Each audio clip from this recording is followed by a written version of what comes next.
بسم اللہ الرحمن الرحیم۔ ایک فیس بک میں کسی کامنٹ پہ میں نے سمجھا کہ اس کے بارے میں کچھ کہنا چاہیے، لوگوں میں جو غلط فہمیاں ہیں ان سے دور کرنے کی حتی المقدور میں نے کوشش کی ہے۔ یہ ایک ادنا سی کوشش ہے، کچھ حد تک میں اس میں کامیاب ہوا بھی ہوں گا۔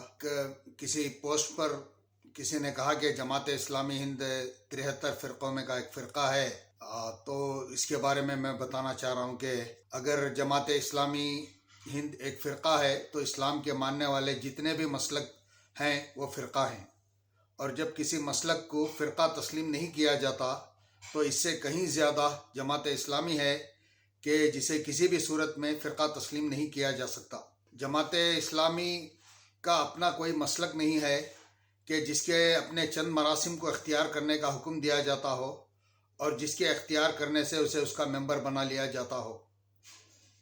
جماعت اسلامی مسلک کو لوگوں کا نجی معاملہ سمجھتی ہے اور اس سے چھیڑ چھاڑ کرنا نہیں چاہتی۔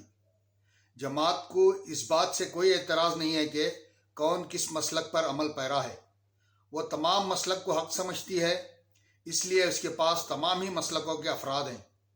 جماعت اسلامی میں اہل سنت کے افراد کی تعداد زیادہ ہونے کے باوجود اہل حدیث کا ایک فرد برسوں اس جماعت کی قیادت کرتا رہا ہے۔ کیا کسی فرقے کے لیے یہ بات ممکن ہے کہ ایک فرقے کے لیے امام کسی دوسرے فرقے کا ہو؟ جماعت یہ چاہتی ہے کہ اللہ تعالیٰ نے جن کاموں کے کرنے کا حکم دیا ہے ان کاموں کو کرنے کے لیے کوئی ہچکچاہٹ، کوئی ڈر، کوئی خوف مانے نہ ہو۔ اللہ اور اس کے رسول جن کاموں کے کرنے سے منع کریں ان سے رک جائیں۔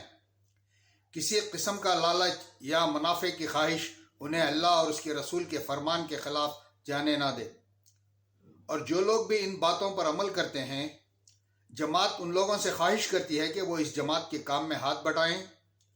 آئے دن ہم دیکھتے رہتے ہیں کہ جو جماعت بھی کسی کام کو لے کر اٹھتی ہے، چاہے وہ حق ہو یا باطل ہو، تو اسے کچھ نہ کچھ افراد میسر آ ہی جاتے ہیں۔ جماعت خواہش کرتی ہے کہ اللہ اور اس کے رسول کے حکموں کے مطابق جو لوگ عمل کریں وہ انفرادی طور پر بھلائیاں اور نیکیاں کو فروغ دینے کا کام انجام نہ دیں، بلکہ جماعت سے منسلک ہو کر پوری جماعت کو لے کر نیکیاں اور بھلائیاں کے فروغ دینے کا کام انجام دیں۔ بدی اور برائیاں منظم ہو کر ہمارے سماج میں تیزی کے ساتھ پھیل رہے ہیں۔ جماعت اسلامی یہ کہتی ہے کہ جو لوگ دور بیٹھ کر یا کسی سے سن کر جماعت اسلامی کے بارے میں کوئی رائے قائم کر رہے ہیں ان کو چاہیے کہ جماعت کے قریب آ کر اس کا معائنہ کریں۔ جو بات بھی ہم میں سے کسی کو حق کے خلاف نظر آتی ہو، براہ راست اس کے ذمہ داروں سے اس پر گفتگو کریں۔ اگر جماعت اسلامی کا کام حق ہے اور اس کی اہمیت و ضرورت ہے تو آپ اس کا ساتھ دیں، اس کی مدد کریں، اس کے کام میں شامل ہو جائیں۔ اور اگر آپ کو ان کا کام پسند آتا ہے اور جماعت اسلامی سے اختلاف رکھتے ہیں تو آپ کو چاہیے کہ اپنی ایک الگ جماعت بنا لیں۔ انفرادی کوششیں کامیاب نہیں ہوتی۔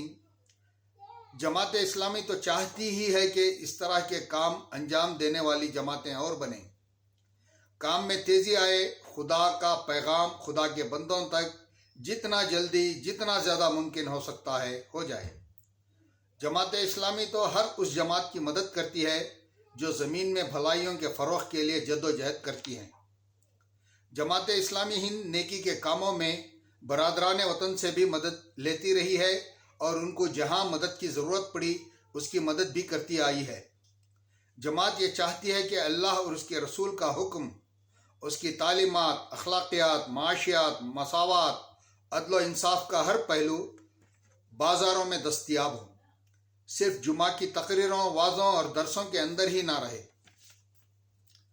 72 فرقے جنت والی حدیث سمجھنا ہمارے لیے مشکل ہے، مگر ہمارے لیے یہ دیکھنا آسان ہے کہ کون اللہ اور اس کے رسول کی ہدایت پر عمل پیرا ہے اور کون سی جماعت اس سے ہٹی ہوئی ہے، کون بالش بھر ہٹا ہوا ہے اور کون کوسوں دور ہے۔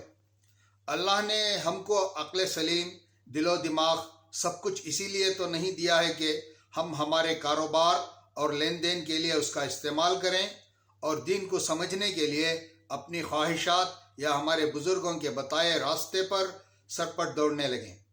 72 فرقے کا مطلب شاید یہ ہو کہ ہم میں سے کسی کو 72 جماعتوں کا مطالعہ کر کے بھی اطمینان نہیں ہوتا تو پھر اپنی ایک جماعت کو 73 سمجھ کر کام کو انجام دینا چاہیے۔ فقط والسلام، عبدالعلی ابن عبدالقدیر اصلاحی حسن۔ کیا کر رہے علی؟